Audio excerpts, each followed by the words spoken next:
Recording शुरू हो गई है और हमने चैप्टर नंबर 5 शुरू कर दिया है और ये पेज 172 है टेक्स्ट बुक जो आपको दी गई है उसका। और ये चैप्टर के अंदर दो मैं कहूँगा कि तीन इम्पोर्टेंट चीज़ें हैं जो कि आपको इस चैप्टर से लाजमन निकालनी चाहिए, जो लर्निंग ऑब्जेक्टिव्स के टर्म्स में मैं बात कर रहा हूँ। राइट, पहली चीज़ आपको इससे पहले हमने सिर्फ एल्केन्स पढ़े, इवन एल्कीन्स एल्काइंस भी नहीं पढ़े, दूसरे एरोमेटिक हाइड्रोकार्बन्स भी नहीं पढ़े, लेकिन हम हाइड्रोकार्बन्स के पहले डेरिवेटिव्स पढ़ना शुरू कर रहे हैं। डेरिवेटिव्स ऑफ हाइड्रोकार्बन्स सबसे पहले। तो हमने अभी तक जो कुछ हाइड्रोकार्बन्स के डेरिवेटिव्स, राइट, तो हमने डिफाइन कैसे किया था कि हाइड्रोकार्बन ऐसे कंपाउंड्स हैं जो कि जिनके अंदर सिर्फ हाइड्रोजन्स और कार्बन्स हैं, राइट। और फिर उनके डेरिवेटिव्स वो होते हैं कि जिनके अंदर कार्बन हाइड्रोजन्स के अलावा और भी कंपाउंड्स होते हैं और भी एटम्स होते हैं रादर। तो फिर हमने कहा था कि चूंकि बिल्कुल शुरू से हम ये पढ़ते आ रहे हैं कि चूंकि कार्बन और हाइड्रोजन दोनों की इलेक्ट्रोनेगेटिविटी डिफरेंस इतना ज़्यादा नहीं है, इसलिए जो प्योर हाइड्रोकार्बन्स हैं वो रिएक्टिव नहीं होते। चूंकि इलेक्ट्रोनेगेटिविटी डिफरेंसेस नहीं है, कोई पोलर बॉन्ड्स नहीं होंगे। पोलर बॉन्ड क्या होता है कि जिसके अंदर जो दो एटम्स ने बॉन्ड बनाया हुआ है, एक की इलेक्ट्रोनेगेटिविटी ज़्यादा है, दूसरे की कम है, राइट। तो उसका नतीजा ये निकलता है कि जिसकी इलेक्ट्रोनेगेटिविटी ज़्यादा होती है, शेयर्ड पेयर ऑफ इलेक्ट्रॉन उसकी तरफ ज़्यादा होता है, जिसकी वजह से उसके ऊपर पार्शियल नेगेटिव चार्ज होता है। और जिसकी इलेक्ट्रोनेगेटिविटी कम होती है उसके ऊपर पार्शियल पॉजिटिव चार्ज होता है। अच्छा, ऐसे बॉन्ड को पोलर बॉन्ड कहते हैं, यानी दो पोल बन गए। हमने कहा कि हाइड्रोकार्बन्स नॉन पोलर होते हैं। क्यों? इसलिए कि कार्बन हाइड्रोजन्स के बॉन्ड्स हैं सिर्फ हाइड्रोकार्बन्स में और दोनों की इलेक्ट्रोनेगेटिविटी कम है, right. So there is no problem there, right. So बिल्कुल जो हाइड्रोकार्बन्स हैं वो बिल्कुल नॉन पोलर हैं, इसीलिए नॉन रिएक्टिव हैं, रिएक्शंस भी नहीं होते। लेकिन जब हाइड्रोकार्बन्स के साथ उनके डेरिवेटिव्स बनना शुरू हो जाए, यानी ऐसे हेट्रो एटम्स, ये जो कार्बन हाइड्रोजन्स के अलावा जो एटम्स लगते हैं उन्हें हेट्रो एटम्स कहते हैं ऑर्गेनिक केमिस्ट्री में। तो कोई ऑक्सीजन लग गया, कोई नाइट्रोजन लग गया, या सल्फर या फॉस्फोरस, कोई इस तरह के कंपाउंड्स लगना शुरू है, एटम्स हैलोजेंस हो गए, ये आमतौर पे लगते हैं। तो आपको हैलोजेंस का पता होना चाहिए, ऑक्सीजन, नाइट्रोजन, फॉस्फोरस, सल्फर, यही आपको पता हो तो ये काफ़ी है आपके लिए, ठीक है। इनके बारे में पता होने का मतलब क्या है? यानी आपको पता होना चाहिए कि ये किस ग्रुप में है पीरियोडिक टेबल के। इससे आपको पता चलेगा कि इनको शेल पूरा करने के लिए कितने एटम्स और चाहिए, फिर इनकी इलेक्ट्रोनेगेटिविटीज का पता होना चाहिए। ये चीज़ें आपको इन एटम्स की पता होनी चाहिए। तो पहले इस चैप्टर का पहला जो आउटकम है, लर्निंग ऑब्जेक्टिव, वो ये है कि आप हाइड्रोकार्बन्स के डेरिवेटिव्स के बारे में और कैसे फंक्शनल ग्रुप जब कोई ऐड होता है, हमने फंक्शनल ग्रुप कैसे डिफाइन किया था, राइट, कि वो एटम या ग्रुप ऑफ एटम्स जो कि किसी मॉलिक्यूल में ऐड हो जाता है और उसको फिर रिएक्टिव बना देता है। तो रिएक्शन जो सारा वो एक बड़ा सा हाइड्रोकार्बन की चेन हो 100 कार्बन की, और उसके आगे में एक हाइड्रोक्सिलिक ग्रुप लगाओ, तो रिएक्शन उस 100 कार्बन की चेन पे नहीं होगा, वो एक छोटा सा जो हाइड्रोक्सिलिक ग्रुप लगा हुआ है उसके ऊपर होगा, राइट। तो उसको चूंकि फंक्शन वो कर रहा है केमिकली, इसलिए उसे फंक्शनल ग्रुप कहते हैं। तो फंक्शनल ग्रुप का जो कॉन्सेप्ट है उसको हम इस चैप्टर में देखना शुरू करेंगे, यानी हाइड्रोकार्बन्स के डेरिवेटिव्स और इससे एसोसिएटेड जो कॉन्सेप्ट है वो है फंक्शनल ग्रुप का। तो मैं चाहता हूं कि by the end of this chapter that you already know theoretically कि the functional group is the thing that is responsible for activity, right? But what I want you to appreciate, not just appreciate, but also have a few examples in your mind of a few reactions in which you have a big molecule, but the thing that is active in that big molecule is a little group of atoms that is not carbon, that is not hydrogen, right? So ये ability के you have a peek at a molecule and you see अच्छा इतना बड़ा molecule है, लेकिन इसके अंदर reaction कहाँ पे होगा? फिर वहां पे होगा जहाँ पे फंक्शनल ग्रुप है, राइट। तो फंक्शनल ग्रुप को आइडेंटिफाई करना, तो ये पहला चैप्टर है जिसके अंदर हम कोई फंक्शनल ग्रुप्स के रिएक्शंस पढ़ेंगे, right. So this is one of the thing that I want you to learn from this chapter. Second thing, we'll study alcohols and alkyl halides.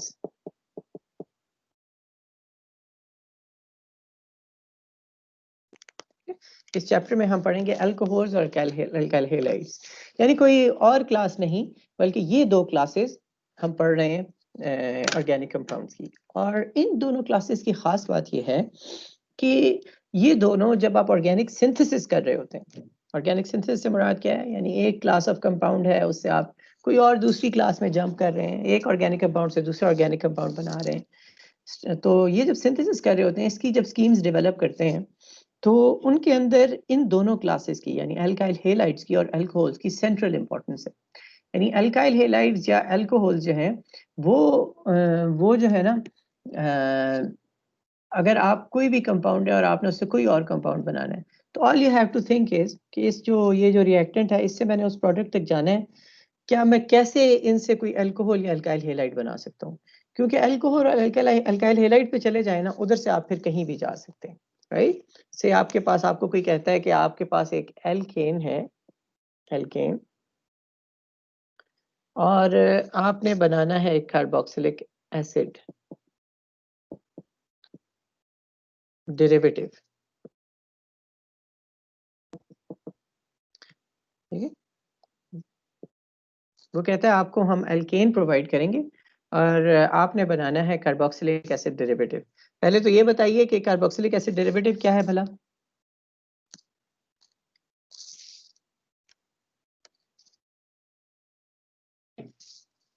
जागो जागो,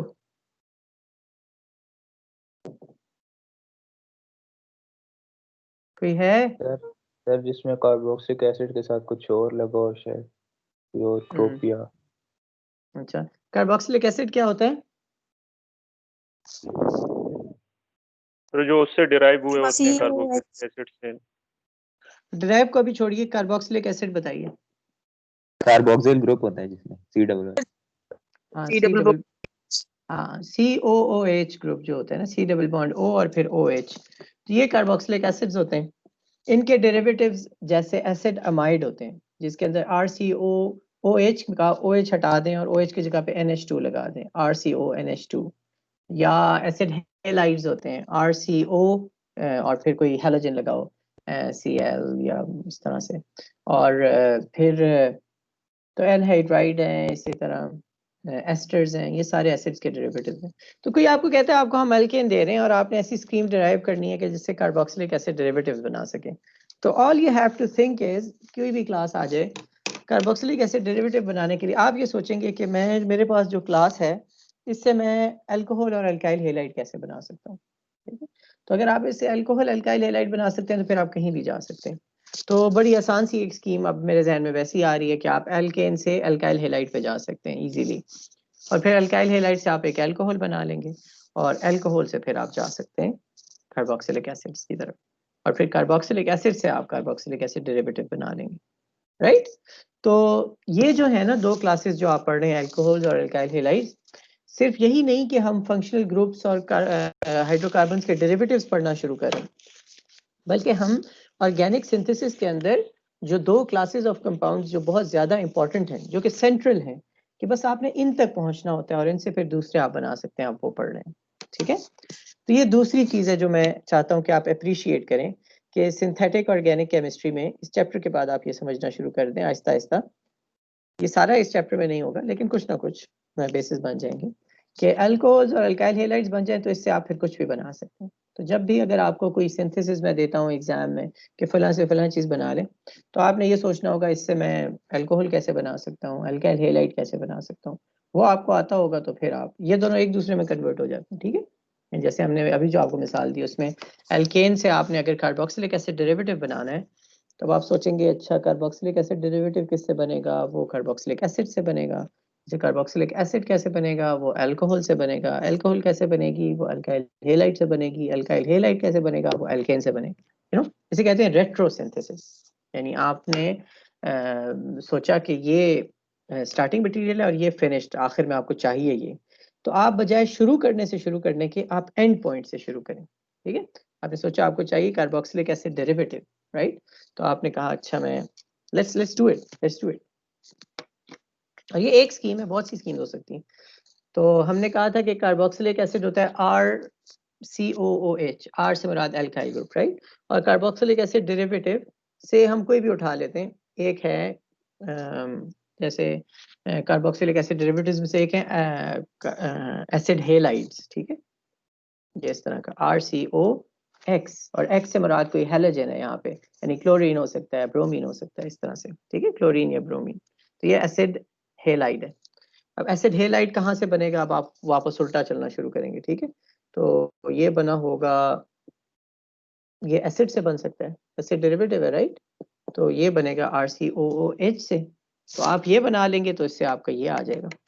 अच्छा, अब ये कैसे बनेगा एसिड, ये बन जाता है अल्कोहल से, ठीक है, अल्कोहल से। अब वो एल्डिहाइड की जिस तरह से भी बनेगा, लेकिन बाहर अल्कोहल से बन जाएगा।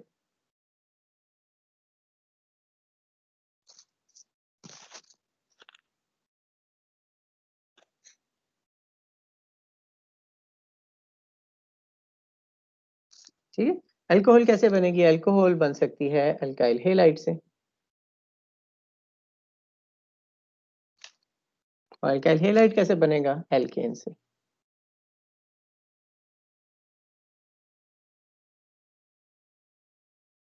ठीक है, तो ये आपका, इसे कहते हैं रेट्रोसिंथेसिस।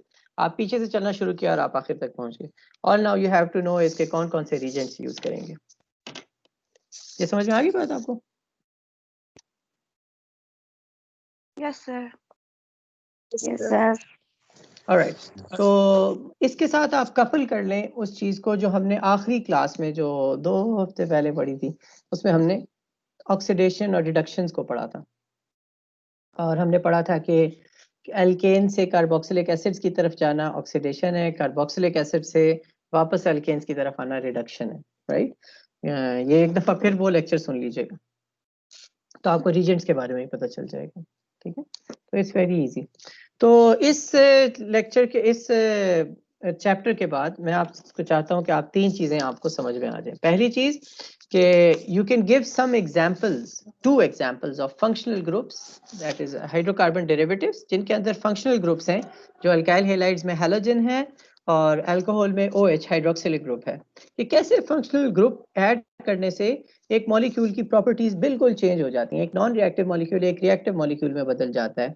बड़ा मॉलिक्यूल हो, उसके अंदर एक छोटा सा फंक्शनल ग्रुप चाहिए होता है। तो ये आप अप्रिशिएट कर सकें कुछ एग्जांपल्स के थ्रू। दूसरी चीज आप ये देख सकें कि अल्कोहल्स और अल्काइल हेलाइड, ये 2 बहुत इंपॉर्टेंट क्लासेस हैं ऑर्गेनिक कंपाउंड्स की। ये जिस तरह हमने अभी किया कि सिंथेसिस की जब भी आप कोई स्कीम बनाएंगे, they are central. All you have to think is कि किसी भी कंपाउंड से कोई भी कंपाउंड बनाना है, आप सोचें कि अच्छा इससे मैं अल्कोहल अल्काइल हेलाइड कैसे बना सकता हूँ। वंस यू रीच दैट, उधर से फिर आगे कहीं भी आप जा सकते हैं। Alright, so this is the second thing that I want you to learn from this chapter. And the third thing,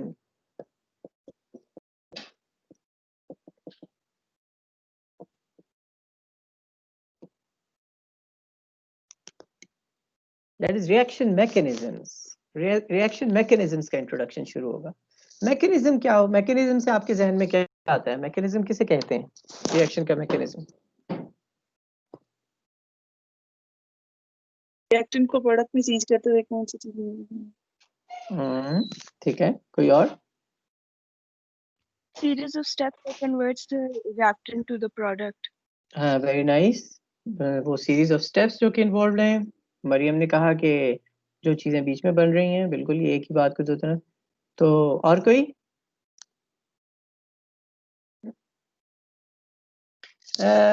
अगर आप एक केमिकल इक्वेशन लिखते हैं, उसमें आप एक तरफ रिएक्टेंट्स लिखते हैं, दूसरी तरफ प्रोडक्ट्स बनते हैं, लेकिन रिएक्टेंट्स प्रोडक्ट्स में कन्वर्ट हो गए, that is the equation, right. ये रिएक्टेंट्स हैं, प्रोडक्ट्स हैं, रिएजेंट्स बीच में दिया हुआ है।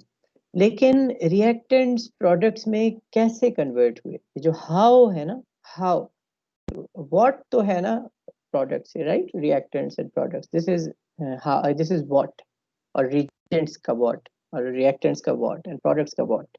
लेकिन हाउ, इसका जवाब है मैकेनिज्म। कैसे हुआ, ये चीज थी, ये एक चीज थी और इससे दूसरी चीज बन गई, कैसे बनी। अब कैसे का मतलब क्या है कि बीच बीच में क्या कोई चीजें बनी होंगी, कौन सा स्टेप था, अगर एक स्टेप था, 2 स्टेप थे, 3 स्टेप थे। अच्छा जी, अगर 2 स्टेप थे तो कौन सा ज्यादा देर, कौन से में ज्यादा देर लग रही थी, कौन से में कम देर लग रही थी, जिसमें ज्यादा देर लग रही थी उसमें ज्यादा देर क्यों लग रही थी, और फिर कैसे हुआ, अगर कोई कैटलिस्ट था उसका क्या रोल था, और फिर कोई एसिड आया हुआ था, क्या कोई ऑक्सीडेशन रिडक्शन हो, क्या हो रहा है, हो क्या रहा है, मतलब कैसे हो रहा है, ये कैसे कन्वर्जन हुई, ठीक है, दैट इज हाउ। तो इस चैप्टर में आपको रिएक्शन मैकेनिज्म्स का भी एक बहुत अच्छा इंट्रोडक्शन मिलेगा, यानी आपकी ग्राउंडिंग हो जाएगी ऑर्गेनिक केमिस्ट्री में, अगर आप ये अच्छी तरह पढ़ लेते हैं। तो this is very important chapter, alright. So I want you to remember के by the end of this chapter, I want you to have I want you to be able to give some examples of how functional groups affect reactivity of compounds, मतलब simply ये कहें नहीं, बल्कि आपके जहन में examples हों alkyl halides की, alcohols की। Then I want you to start to have a feeling of how alkyl halides and alcohols are central in organic synthesis, all right? If you want to go from one class of compounds to another class of compounds, all you have to do is if you have a direct reaction, अच्छी बात है, इससे बन गया, ठीक है। लेकिन अगर नहीं है कोई डायरेक्ट कोई तरीका, तो आपको फिर ये सोचना होगा कि मैं कैसे अल्कोहल अल्काइल हैलाइड बना दूं। अगर वो इजीली बन जाता है, ठीक है, उससे फिर कहीं भी जा सकते हैं। और तीसरी चीज रिएक्शन मैकेनिज्म्स का introduction, alright, are we good? Yes, sir. Alright, Yes, sir. तो लेट्स स्टार्ट रीडिंग देन। बिस्मिल्लाहिर्रहमानिर्रहीम। Page 172, all right, 172. Chapter 5. Alcohols and alkyl halides, Introduction to Reaction Mechanisms.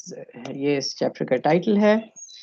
अब वो कह रहे हैं, our first 4 chapters establish some fundamental principles concerning the structure of organic molecules. तो पहले 4 chapters हमने 2 पढ़े, राइट? वो जो 2 स्टीरियोकेमिस्ट्री के थे, ज्योमेट्री के थे, वो इतने ज्यादा हमने नहीं पढ़े, राइट? बल्कि इतने ज्यादा क्या, उसकी कुछ चीजें हमने थोड़ी सी पढ़ी थी शुरू में, लेकिन ज्यादा नहीं पढ़ी। लेकिन पहले 2 chapters we have studied thoroughly, right, about the structure.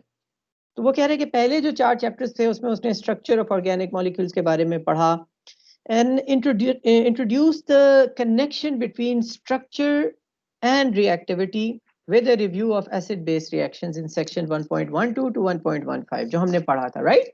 पहले चैप्टर की, इवन दूसरे चैप्टर की भी जो थीम है, जो कि that you have to you must appreciate it, मतलब सिर्फ एक रटा लगाया हुआ ना हो ये स्टेटमेंट, बल्कि आपको समझ हो कि how in organic chemistry all you have to know is कि you have to know a few basic principles, और वो प्रिंसिपल जब आपके जहन में होंगे तो आप कोई भी स्ट्रक्चर आपके सामने आ जाए और आप उसको देखकर आप कह सकते हैं, अच्छा ये रिएक्टिव होगा, रिएक्टिव नहीं होगा, इसका बॉइलिंग पॉइंट ज्यादा होगा, कम होगा, वेरी फ्यू बेसिक प्रिंसिपल, और उनमें से हमने कुछ कर लिए, राइट? इलेक्ट्रोनेगेटिविटी का किया, फॉर्मल चार्ज कैलकुलेट करने का किया, एसिडिटी बेसिसिटी का किया, और क्या चीज है जो कि किसी एसिड को ज्यादा स्ट्रॉन्ग एसिड बनाती है, क्या चीज है जो किसी बेसिक को ज्यादा स्ट्रॉन्ग बेस बनाती है, या other way around.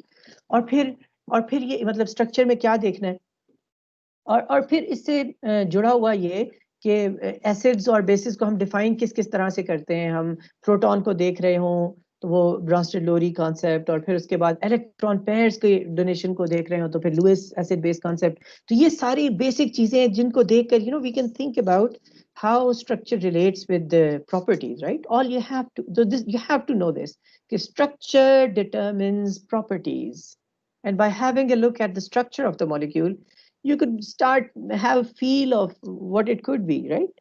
So in the present chapter we'll explore the relation between structure and reactivity in more detail by developing 2 concepts. So there are 2 key concepts in this chapter. The first one is functional groups and the second one is reaction mechanisms. मैंने दोनों का introduction आपको दिया हुआ है। Functional groups के बारे में जब हमारी बिल्कुल पहली क्लास थी, at the beginning of this semester, पहली क्लास और दूसरी क्लास को जो एक ही दिन 2 क्लासें ली थी, उसमें हमने फंक्शनल ग्रुप्स को पढ़ा था। तो you can go back always, वो लेक्चर्स अपलोडेड हैं, you go to YouTube and lecture 2, watch lecture 2 of first week, तो आपको मिल जाएगा lecture 1 and lecture 2 of first week. और रिएक्शन मैकेनिज्म्स के बारे में इसी क्लास के शुरू में अभी हम बात कर रहे थे। Alright, but let's go through it. A functional group is the atom or group in a molecule. So it doesn't have to be a group of atoms. It can be one atom also, right? So functional group is the atom or group in a molecule most responsible for the reaction the compound undergoes under a prescribed set of conditions. So a given conditions में जो functional group जो reaction होता है उस compound का, तो हम कहेंगे इन कंडीशंस में इसके अंदर ये फंक्शनल ग्रुप है, राइट। थिंक अबाउट इट, अगर कार्बोक्सिलिक एसिड है कोई, लेकिन उसके अंदर कोई और फंक्शनल ग्रुप भी लगा हुआ है, तो जब भी बेसिक कंडीशंस होंगी तो रिएक्शन क्या होगा, एसिड बेस रिएक्शन होगा और फंक्शनल ग्रुप COOH होगा। लेकिन अगर कोई बेस अवेलेबल ही नहीं है तो फिर RCOOH वाला जो COOH है वो इतना रिएक्टिव नहीं होगा, हो सकता है कोई और ग्रुप हो। No, think about it. ये पॉइंट समझ में आया जो आखिरी बात मैंने की है? यस सर, समझ आ रहा। और कोई? Yes sir. और कोई?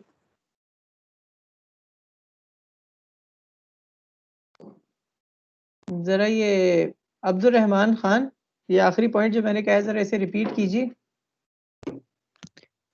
सर आपने कहा कि जो functional group is the most atom और group molecule most responsible for the reaction of the compound, sir ये आपने बोला। हाँ, ये मैंने किताब से पढ़ के बोला, उसके बाद मैंने वो आपने भी दोबारा पढ़ दिया, उसके बाद अब आगे बताया ना, उसके बाद मैंने फिर एक और बात भी कही है, सिर्फ यही नहीं कि आप मोस्ट रिस्पांसिबल।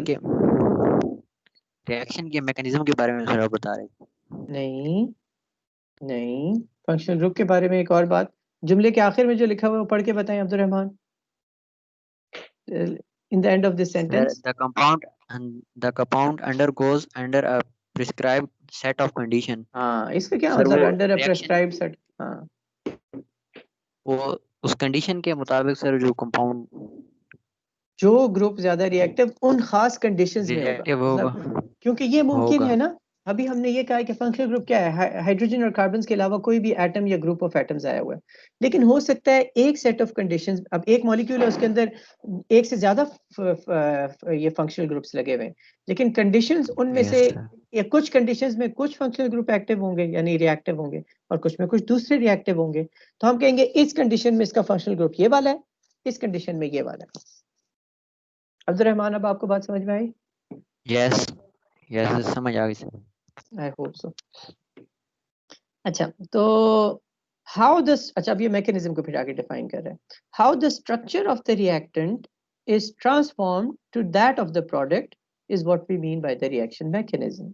हाउ, ठीक है, हाउ इज द कीवर्ड, कि रिएक्टेंट प्रोडक्ट में कन्वर्ट हो गए, this is a chemical reaction, but how does this change come about, what are the steps involved, how many steps involved, what are the species that are generated in that reaction, and then they are converted into the final product, right?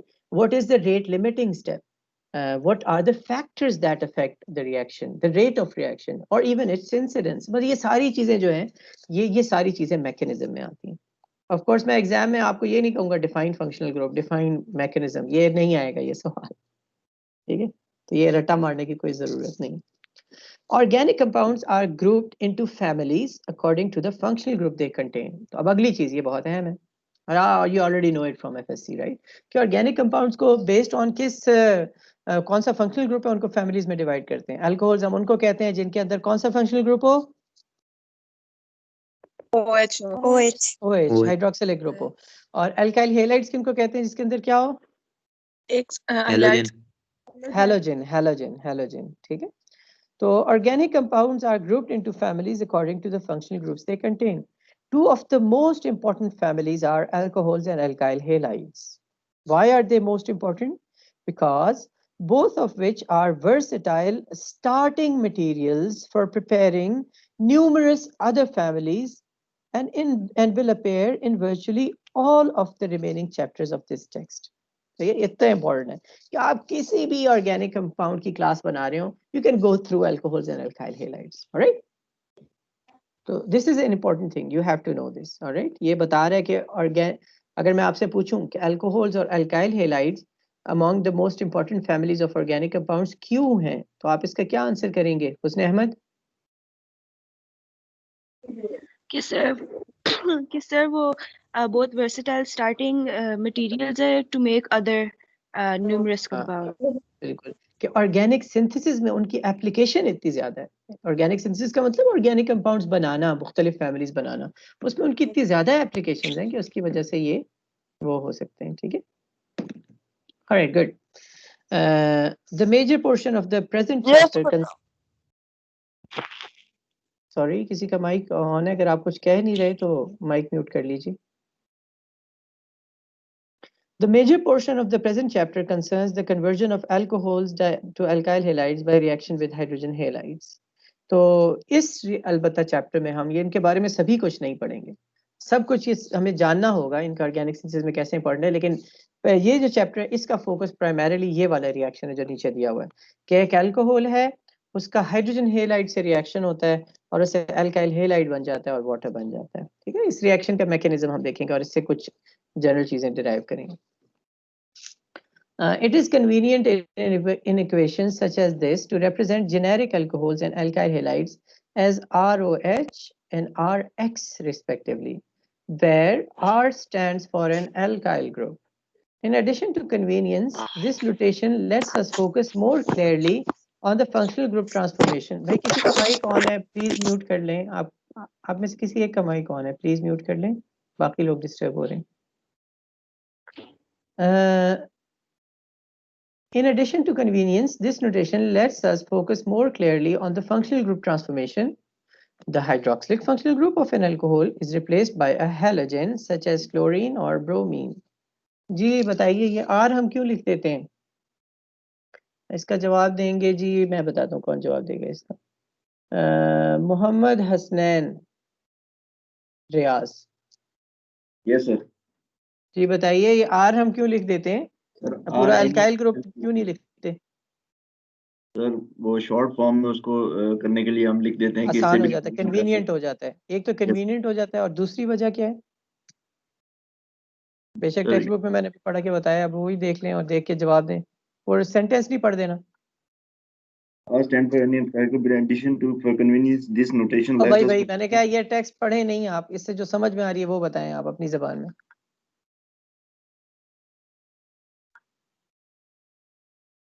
Sir इस functional group को मतलब कि replace कर सकते हैं किसी भी halogen से, क्लोरीन।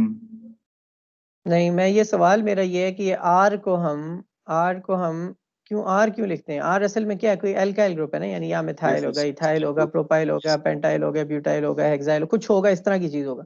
तो इसके लिए भाई हमें आर क्यों लिख देते हैं? वो CH3 या CH3CH2 या CH3CH2CH2 वो क्यों नहीं लिखते? एक तो वजह ये कि ये छोटी फॉर्म है, ये लिखना आसान है।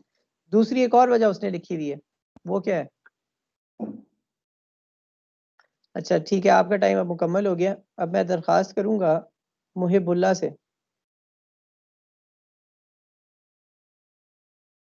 Yes sir. मुहिबुल्लाह आप बताइए।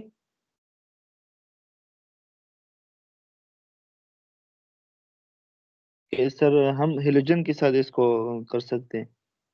नहीं भाई आप सुन नहीं रहे। कशफ माहीन।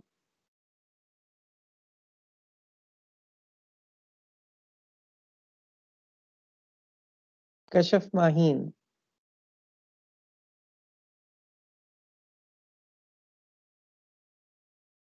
सलमान सलीम। Yes sir. बताइए आर ग्रुप हम क्यों लिखते हैं? कन्वीनियंस के अलावा और क्या रीजन है? सर एक तो कन्वीनियंस और दूसरा इसलिए ताकि हमारा जो मेन फोकस है वो हमारा फंक्शनल ग्रुप की तरफ चला जाए। Thank you very much Salman Salim, बहुत बहुत शुक्रिया।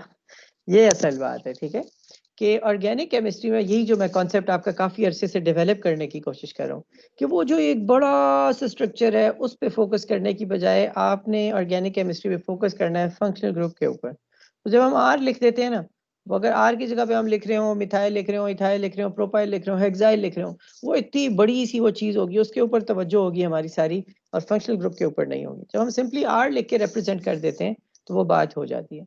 और वैसे भी अगर रिएक्शंस के टर्म्स में आप सोचें भी तो इतना फर्क नहीं पड़ता, इथाइल हो या प्रोपाइल हो वही रिएक्शन होना होगा, तो थोड़ा सा ही कोई ऊपर नीचे चेंज होगी तो होगी, ठीक है। अदरवाइज एक कार्बन आइटम बढ़ा दिया, एक कम कर दिया वो अल्काइल चेन में, उससे कोई रिएक्शन की नेचर पे कोई बहुत ज्यादा फर्क नहीं पड़ता, ठीक है।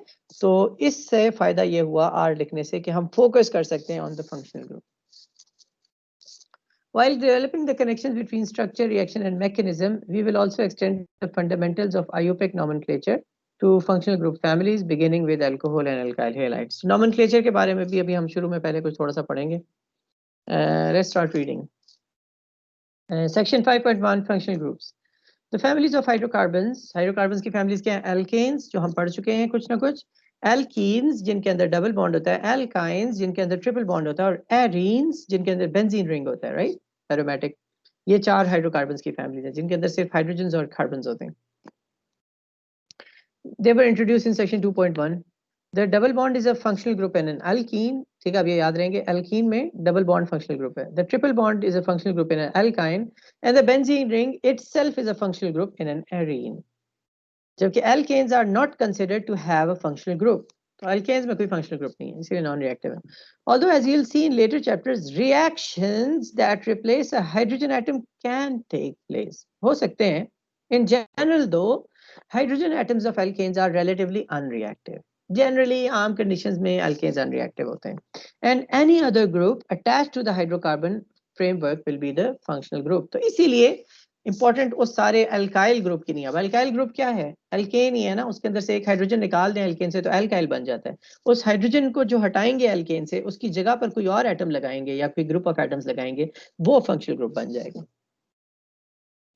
आगे उसने टेबल 5.1 में लिखा हुआ है कि major families of organic compound जो इस टेक्स्ट में कवर हुई हैं और उनके फंक्शनल ग्रुप्स बताए हुए हैं. If U turn the page over on page 174 you have table 5.1. तो ये लिखे हुए हैं, आप देख लीजिए अल्कोहल्स के अंदर क्या है. फिर एक अल्कोहल की एग्जांपल दी हुई है, स्ट्रक्चर ड्रॉ किया हुआ है, उसका नाम लिखा हुआ है. इसी तरह alkyl halides. I want you to know this, alright. मैं ये नहीं चाहता कि आप ये बैठ के रट्टे मारें सारी चीज़ों के, but you have to know you have to have a sense. ठीक है, ये सारे जो इंपॉर्टेंट क्लासेस दी हुई हैं उनको कवर किया हुआ है यहाँ पर. तो अल्कोहल्स OH होता है, हैलोजेंस में कोई क्लोरीन, ब्रोमीन, आयोडीन वगैरह में से कोई होता है. एमीन्स वो हैं कि जिनके अंदर अल्काइल ग्रुप के साथ अमीनो ग्रुप NH2 लगा हुआ है. एपॉक्साइड वो होते हैं जिसमें एक ऑक्सीजन हो और उसके 2 कार्बन के साथ बॉन्ड बने हुए हो, राइट. ईथर वो है मतलब एक ही ऑक्सीजन है, ठीक है, एक ही ऑक्सीजन है और उसके 2 कार्बन से बॉन्ड बने हुए हैं और ये एक साइक्लिक स्ट्रक्चर बना हुआ है. उसके अलावा मतलब उन 2 कार्बन के आपस में भी बॉन्ड है और उसके बाद उनके ऑक्सीजन से भी बॉन्ड है. जबकि ईथर उसके मुकाबले में ऑक्सीजन का 2 कार्बन से बॉन्ड है, लेकिन उन दोनों कार्बन का जिनके साथ ऑक्सीजन का बॉन्ड है आपस में बॉन्ड नहीं बना हुआ. ये साइक्लिक स्ट्रक्चर नहीं है ईथर. फिर नाइट्राइल्स हैं जिसके अंदर ये साइनो ग्रुप है, C ट्रिपल बॉन्ड N. फिर नाइट्रो एल्केन्स हैं जिनमें नाइट्रो ग्रुप है Na2. सल्फाइड्स हैं जिनके अंदर सल्फर लगा हुआ है और उसके साथ 2 अल्काइल ग्रुप्स लगे हुए हैं. थायोल्स हैं, इनके अंदर भी सल्फर है, लेकिन जो ऊपर सल्फाइड थे उसमें 2 अल्काइल ग्रुप्स लगे हुए थे ना सल्फर के साथ, जबकि थायोल में एक अल्काइल ग्रुप है और एक हाइड्रोजन होना चाहिए. फिर उसके बाद एल्डिहाइड्स हैं, उसके अंदर ये अब आगे जो सारे हैं ना एल्डिहाइड्स एंड ऑनवर्ड्स, ये सारे कार्बोनाइल कंपाउंड्स हैं. कार्बोनाइल कंपाउंड्स कौन से होते हैं मरियम वसीम? सर जिनके पास C डबल बॉन्ड O हो ना. हाँ, C डबल बॉन्ड O जो ग्रुप है ये कार्बोनाइल ग्रुप होता है. अब C डबल बॉन्ड O हो और उस कार्बन के साथ एक हाइड्रोजन लगाओ या दोनों हाइड्रोजन लगे हुए हों तो इसे एल्डिहाइड कहते हैं. और अगर उस जो कार्बोनाइल कार्बन है इसके साथ दोनों कार्बन्स लगे हुए हैं तो उसे अल्कोहल कहते हैं. और एक तरफ एक OH ग्रुप लगा हुआ है, यानी इस कार्बन जो कार्बोनाइल कार्बन के साथ OH लगाओ तो ये कार्बोक्सिलिक एसिड बन जाता है. और फिर आगे कार्बोक्सिलिक एसिड्स के 4 डेरिवेटिव्स लिखे हुए हैं. ठीक है, RCOOH, ये आपने टेबल खोला हुआ होगा. RCOOH ये कार्बोक्सिलिक एसिड्स हैं. OH को हटा के उसकी जगह पे कोई हैलोजन लगा दें, एसिड हैलाइड बन जाता है. और अगर वही हटाकर NH2 लगा दें या NR2 लगा दें तो ये एसिड एमाइड बन जाता है. OH का H हटा दें और उसकी जगह पे एक एल्काइल ग्रुप लगा दें, एस्टर बन जाता है. और 2 कार्बोक्सिलिक एसिड्स के मॉलिक्यूल्स को फ्यूज कर दें और एक वाटर मॉलिक्यूल निकाल दें तो एसिड एनहाइड्राइड बन जाता है. ये मैं आपको दिखा देता हूँ.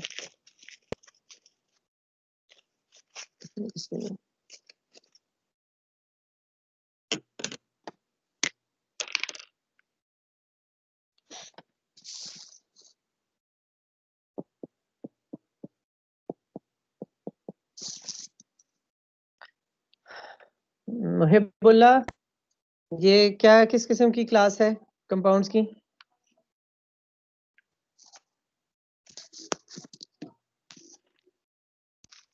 मुहिबुल्लाह. Sir aldehyde. सुभान अल्लाह. कार्बोनाइल कार्बन है, इसकी वजह से आपने सही कहा कि कार्बोनाइल कंपाउंड तो है, यहाँ तक आप ठीक है. लेकिन मैंने तो कहा था कि कार्बोनाइल के साथ एक हाइड्रोक्सिलिक ग्रुप लगा हो तो ये एल्डिहाइड नहीं होता बल्कि कुछ और होता है। क्या होता है मैं बोला? OH अगर लगा हुआ हो तो। सर ये कार्बोक्सिलिक एसिड। वेरी नाइस, ये कार्बोक्सिलिक एसिड है। Very nice. अच्छा, अब देखिए अगर मैं ये OH हटा दूं, ठीक है, ये कार्बोक्सिलिक एसिड का OH हटा दूं तो मैं इससे दो और डेरिवेटिव बना सकता हूं। मैंने OH दोनों हटा दिए, ठीक है, और इसकी जगह पर अगर मैं कोई हेलोजन लगा दूं, हेलोजन को रिप्रेजेंट करने के लिए X लिख देते हैं, तो इसे एसिड हेलाइड कहते हैं, एसिड हेलाइड। मुहिबुल्लाह मुझे बताइए हेलोजेंस कौन कौन से हैं आमतौर पर जो आते हैं ऑर्गेनिक कंपाउंड्स में?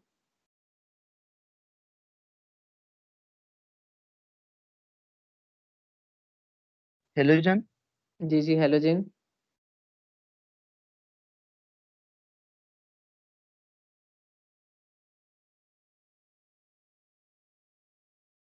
मुहिबुल्लाह आपका माइक म्यूट है।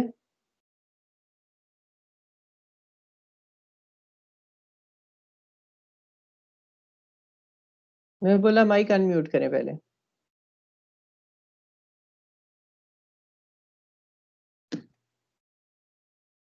सर हेलोजन हमारे पास रीम चौधरी, यस सर। आप बताइए। मैं बोला माइक म्यूट करें। जी रीम, आप बताइए हेलोजेंस कौन कौन से हैं जो ऑर्गेनिक कंपाउंड्स में आमतौर पे आते हैं? Fluorine, chlorine, bromine, iodine. Good, ठीक है, फ्लोरीन, क्लोरीन, ब्रोमीन, आयोडीन। तो ये X की जगह पर इनमें से कोई होगा। मैं बोला X की जगह पे क्या होगा यहाँ पर? Chlorine, bromine, iodine, एस्टेटीन। एस्टेटीन नहीं होता आमतौर पे ऑर्गेनिक कंपाउंड्स में, क्लोरीन होता है। अच्छा, आप जरा मुझे बताइए कि ये हेलोजेंस का क्या के बारे में कुछ मजीद कोई इंफॉर्मेशन मुझे दीजिए। कौन सा ग्रुप होता है पीरियोडिक टेबल का? ग्रुप 7।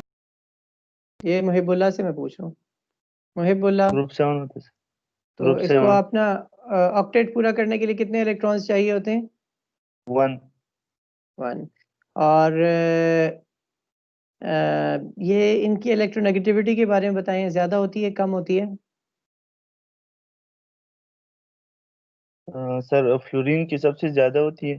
हम्म, फिर जैसे हम टॉप टू बॉटम जाते तो इलेक्ट्रोनेगेटिविटी डिक्रीज हो जाती है। गुड। लेकिन फिर भी कम होकर भी इस ग्रुप की इलेक्ट्रोनेगेटिविटी इससे पहले वाले जितने ग्रुप्स हैं उनकी निस्बत ज्यादा ज़्यादा होती है। होती है। ठीक, सबसे ज़्यादा होती है। Very good. तो इसका मतलब ये है कि अगर ये बॉन्ड्स बनाएंगे किसी कार्बन के साथ या हाइड्रोजन के साथ, तो इन हेलोजेंस के ऊपर कौन सा चार्ज आएगा? Partial. Partial negative. Good, thank you very much, बहुत बहुत शुक्रिया। तो ये हो गया, अगर हम हेलोजन लगा देते हैं तो ये एसिड हेलाइड बन गया। अगर हेलोजन की जगह पर हम एक नाइट्रोजन लगा दें, ठीक है, नाइट्रोजन लगा दें, और नाइट्रोजन की वैलेंसी क्या होती है सलमान सलीम? सर 5। हाँ, इसको कितने और इलेक्ट्रॉन्स चाहिए, कितने बॉन्ड्स बनाए गए? सर वैसे तो 4, मोस्ट केसेस में 4 बॉन्ड बनाते हैं। नहीं, सॉरी 3 3 तीन 3 3 तीन बॉन्ड बनाते हैं, बनाते हैं। ठीक है। तो 3 बनाते हैं, एक तो इसका कार्बन के साथ बना हुआ है, 5 है ना, तो 3 और चाहिए ना, तो 8 पे ऑक्टेट पूरा हो जाएगा। तो एक तो कार्बन के साथ बना हुआ है, 2 और इसने बनाने, तो वो हाइड्रोजन्स भी हो सकती हैं और कार्बन्स भी हो सकते हैं, ठीक है। एन आगे जो है, तो ये आगे हाइड्रोजन्स के साथ भी बना सकता है और कार्बन्स के साथ भी बना सकते हैं। तो इसको कहते हैं एसिड अमाइड, अमाइड, एमाइड, ठीक है, ये एसिड एमाइड है। एक और डेरिवेटिव कार्बोक्सिलिक एसिड्स का वो है कि जिसके अंदर हमने पूरा OH खत्म नहीं किया, सिर्फ H हटाया है, H हटाया है, H हटाया है, ठीक है, और उसके आगे एक और अल्काइल ग्रुप लगा दिया, यानी कार्बोक्सिलिक एसिड के हाइड्रोजन को R से रिप्लेस कर दिया। इसको कहते हैं एस्टर, एस्टर, ठीक है। और आखिरी carboxylic acid yes derivative sir. वो ऐसे बनता है कि अगर 2 कार्बोक्सिलिक एसिड्स हों,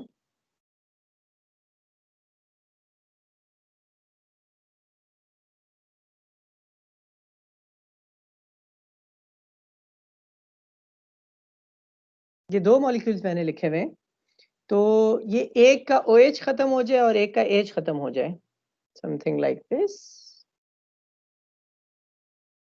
ठीक है। ये मैंने क्या चीज निकाली है इसमें से, अब मॉलिक्यूल में से 2 हाइड्रोजन और 1 ऑक्सीजन, क्या निकल गया? Water molecule water. निकल गया। और ये वाटर मॉलिक्यूल जब निकल जाता है तो उसके बाद ये जो ऑक्सीजन है इसका डायरेक्टली बॉन्ड बन जाएगा इस ऑक्सीजन के साथ, ठीक है। तो चूंकि 2 एसिड मॉलिक्यूल से ये मिलकर बना है और इसके अंदर से वाटर मॉलिक्यूल निकला है, तो जब वाटर मॉलिक्यूल निकलता है तो उसे कहते हैं एनहाइड्राइड। एनहाइड्राइड, एन का मतलब ना होना ना, एनहाइड्राइड यानी इसके अंदर से वाटर निकल जाए। तो जब वाटर निकल जाता है तो इसे कहते हैं एसिड एनहाइड्राइड। तो ये वाला जो मॉलिक्यूल होगा ये एसिड एनहाइड्राइड कहलाएगा। समझ में आ गई इसको? तो इसको हम लिखेंगे कैसे, जरा मैं साफ करके लिख देता हूँ ताकि आपको समझ में आ जाए। यानी बेसिकली क्या है कि एक कार्बोक्सिलिक एसिड, ठीक है, एक दूसरा कार्बोक्सिलिक एसिड, और इन दोनों के दरमियान में जो दोनों के OH हैं, सिर्फ एक ऑक्सीजन रह गया और उसके साथ इसका भी बॉन्ड है कार्बोनाइल कार्बन का और इसके भी कार्बोनाइल कार्बन का बॉन्ड है। This is acid anhydride. Is it clear? Yes, sir. Muhibullah? Yes. Yes, sir. Yes sir. Yes sir. Alright जी, ऑलराइट। और किससे पूछें जी हम? मुनज़्ज़ा शफीक मलिक। Yes, sir.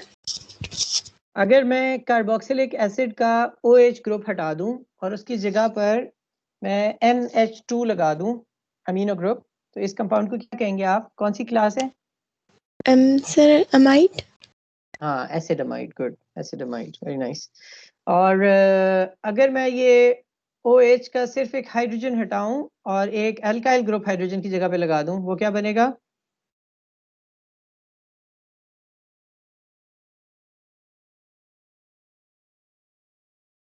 आप ही से सवाल हो रहा है। Yes, sir. अगर मैं हाइड्रोजन हटा दूं और उसकी जगह पे एल्काइल ग्रुप लगा दूं एक कार्बोक्सिलिक एसिड का, तो क्या बनेगा? Mm, हाइड्रोजन हटा के एक एल्काइल ग्रुप लगा दिया,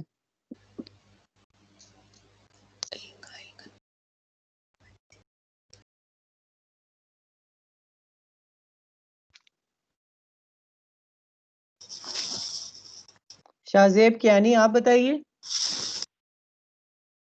रजा माइक म्यूट कर लें। शाहजेब कियानी, कार्बोक्सिलिक एसिड है, उसका एक हाइड्रोजन हटा दिया गया और उसकी जगह पे एल्काइल ग्रुप लगा दिया।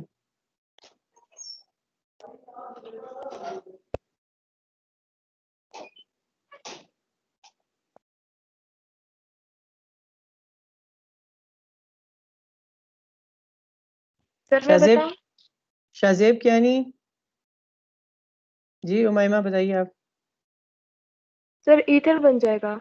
ईथर बन जाएगा। ईथर बनेगा या एस्टर बनेगा? अच्छा sir, C double ester bond O होगा बनेगा। तो एस्टर बनेगा, और अगर एस्टर एक ऑक्सीजन बनेगा। है तो एस्टर बनेगा। हाँ, तो मैंने यही पूछा था ना कि कार्बोक्सिलिक एसिड का OH हटाया तो C डबल बॉन्ड O तो होगा। चले, सही है, पर ठीक है, थोड़ी सी गलती होगी आपसे, कोई मसला नहीं, सही है। अच्छा, आप मुझे ये बताइए, कबीर खान, आप तशरीफ रखते हैं यहाँ पर? जी जी सर। मुझे ये बताइए कि अगर एक अल्काइल ग्रुप हो, उसके साथ एक सल्फर लगाओ और सल्फर के आगे एक hydrogen, sulph hydryl group SH, तो इस कंपाउंड की क्लास को हम क्या कहेंगे? थायोल सर RSH, कहेंगे। Thiol. Thank you very much. ठीक है जी। तो वापस आ जाएं फंक्शनल ग्रुप्स वाले पेज की तरफ, पेज 173, ये जो हम पढ़ रहे थे। तो ये जो प्रॉब्लम 5.1 है, ये आप लोगों ने सॉल्व करना है अभी। मैं देख रहा हूँ पार्ट A इसने किया हुआ है, पार्ट B करके मुझे बताइए। प्रॉब्लम 5.1 पार्ट B अभी मुझे भेजे नहीं, सिर्फ करें। Problem 5.1 part B।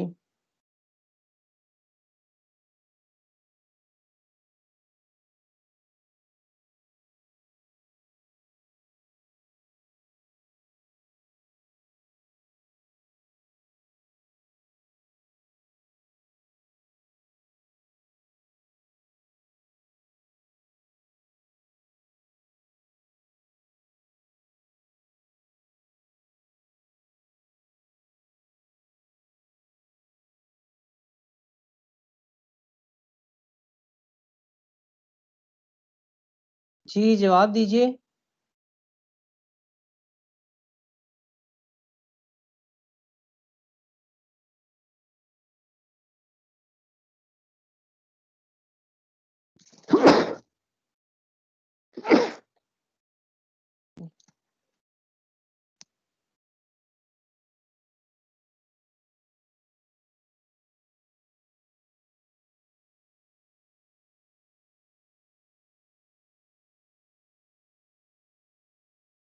हो गया है किसी का?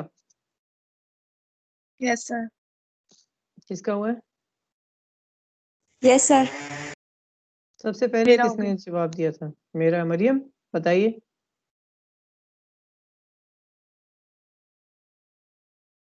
जवाब बोल दें आप जो लिखा है आपने। सर CH3 CH2 और उसके बाद फिर उसके साथ एंड वाले जो कार्बन है उसके साथ सल्फर लगा। यानी आप क्या कह रही हैं? CH3 CH2 फिर आगे क्या है? CH2 है फिर या CH क्या है आगे? CH3 है फिर CH2 है उसके। अच्छा बताएं ना, बोले बोले जरा पूरा स्ट्रक्चर बोलें, ऐसी जबानी ना बताएं, पूरा स्ट्रक्चर बोलें। CH3 CH2 फिर उसके बाद CH2 सर फिर और भाई बाकी चुप रहे, अभी इन्हें बोलने दें। CH3 CH2 CH2 आगे S लगा है ना सल्फर। S लगा हुआ है, ठीक है। तो अब आपने कितने हाइड्रोजन्स बनाए हैं? 3 पहले कार्बन के साथ लगे हुए हैं, 2 दूसरे के साथ, 2 तीसरे के साथ, तो ये तो 7 हुए ना। आपने मोलेकुलर फार्मूला बनाना था C3H8। सर मैं बताऊं इसके साथ H नहीं आप भाई अब खामोश रहे। मरियम वसीम आपका चांस निकल गया। Maryam Shahid. CH3 CH2 CH2 और फिर SH। SH। और मरियम वसीम आप जो खाली S लगा रही थी वो तो थायोल है भी नहीं ना। थायोल तो होगा ही, तब इसने क्या सवाल क्या था? What do thiols have. तो यानी you have to have the functional group SH। SH अगर नहीं है तो फिर वो थायोल ही नहीं है, ठीक है। तो ठीक है, एक तो मरियम शाहिद आपने बता दिया CH3 CH2 CH2 SH। एक और क्या होगा? सर मैं बताऊं। ये मैं है, कौन है ये मैं? सर हमरा। हमरा हुमायूं। जी बताइए। सर CH3 CH हम्म SH और फिर CH3। ये CH3 किसके साथ लगा हुआ है? सर दोनों साइडों पे CH3, दरमियान में CH और फिर उसके गुड साथ SH। गुड, ठीक है, सही है। तो CH के साथ SH लगा हुआ है और दोनों तरफ उसके CH3 लगा हुआ है। सबको समझ आ गई है ये? Yes yes sir. सर। ठीक, यस सर। Yes sir. ठीक। तो एग्जाम में ये सवाल आ सकता है।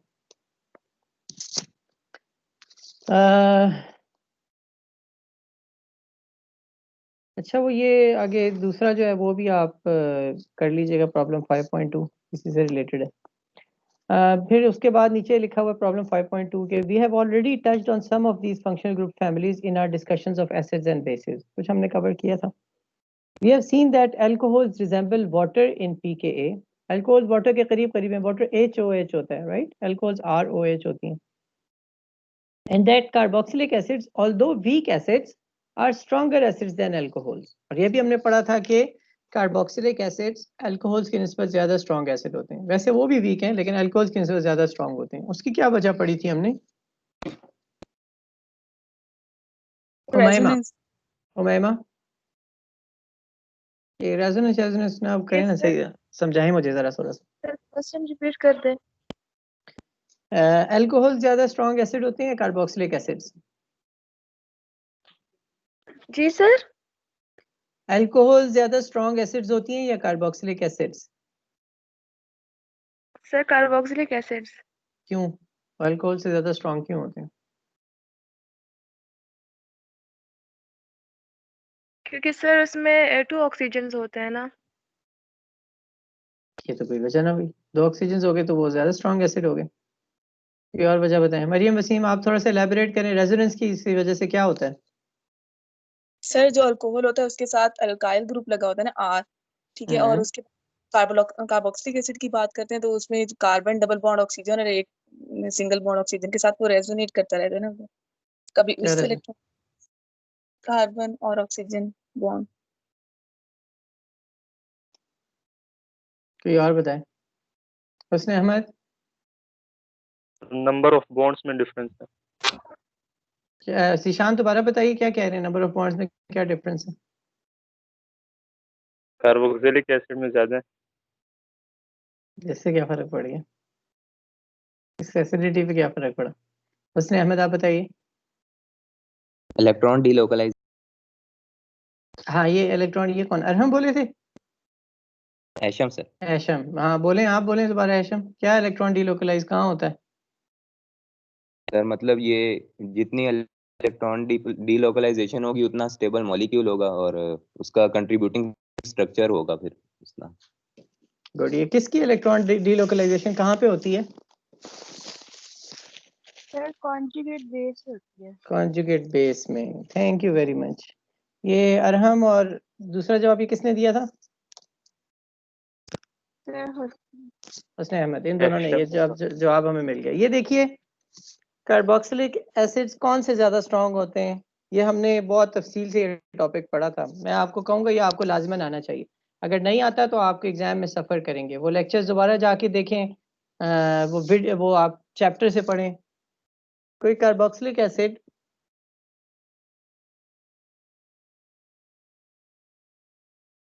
ये इस तरह से होता है ना, ये प्रोटॉन किसी को डोनेट कर देता है, इलेक्ट्रॉन जो होता है, ये देखें ना, ये इलेक्ट्रॉन दोनों जो शेयर्ड पेयर ऑफ इलेक्ट्रॉन है, इसके दोनों इलेक्ट्रॉन्स ऑक्सीजन के पास आ जाते हैं, इसके ऊपर नेगेटिव चार्ज आ जाता है। और जब किसी एटम के ऊपर पूरा चार्ज हो तो वो मॉलिक्यूल बहुत रिएक्टिव हो जाता है। लेकिन इसकी जो कॉन्जुगेट बेस बन रही है, इस नेगेटिव चार्ज की रेजोनेंस हो रही है इस डबल बॉन्ड के साथ, right? Negative charge, single bond, double bond, right? Conjugation है, इसकी वजह से रेजोनेंस है। तो आप एक दूसरा स्ट्रक्चर लिख सकते हैं जिसके अंदर ये इधर चला जाए, ये इधर आ जाए। तो इसका एक दूसरा रेजोनेंस स्ट्रक्चर आप कैसा बना सकते हैं? आर सी, ये ऊपर वाला ओ है, इसके ऊपर नेगेटिव आ जाए और इन दोनों के दरमियान हो, है ना? दो रेजोनेंस स्ट्रक्चर बन गए ना कॉन्जुगेट बेस के। और जब रेजोनेंस स्ट्रक्चर्स बन जाते हैं ज्यादा, तो इसका मतलब होता है वो मॉलिक्यूल स्टेबलाइज हो जाता है। और फिर हमने ये पढ़ा था कि जिस एसिड की कॉन्जुगेट बेस स्ट्रांग होगी वो स्ट्रांग एसिड होगा, जबकि अल्कोहल के अंदर ऐसा कुछ नहीं होता। ठीक है, ये बात कितनों को समझ में आई है? Yes sir. जिनको समझ नहीं आई वो वापस जाके पढ़ें, वो चैप्टर के आखिर में दिया हुआ था एसिड बेस वाला, जो चैप्टर 1 में, कि what makes an acid strong, वो 3 फैक्टर्स थे, वो दोबारा जाके पढ़िए। तो अभी की क्लास का टाइम ख़त्म हो रहा है, मैं अभी इसको रोकता हूँ क्लास को। तो हम ये आपसे कहेंगे कि अब आपको दोबारा जाके वो एसिड बेस वाला चैप्टर दोबारा पढ़ना होगा, वो सेक्शन 1.1 1.2। ठीक है, क्या चीज़ एसिड बेस को स्ट्रांग बनाती है और वीक बनाती है, कल की क्लास से पहले पढ़ कर आए। ठीक है, कल की क्लास छोटी होगी, मैंने 11 बजे एक और लेक्चर लेना है, तो कल आपकी क्लास है 10:15 से 11:15 तक ना, लेकिन मैंने 11 बजे एक और लेक्चर लेना है, तो हमारी क्लास चलेगी 10:15 से 11 बजे तक। ऑलराइट सर ये थर्ड चैप्टर भी फिर मिनट्स में आएगा ना? जी जी बिल्कुल आएगा, मेरे में आएगा।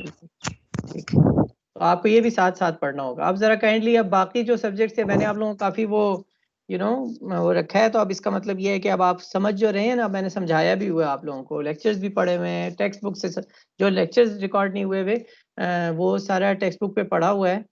तो अब मैं आपसे ये दरख्वास्त करूँगा कि अब आप लोग जो हैं वो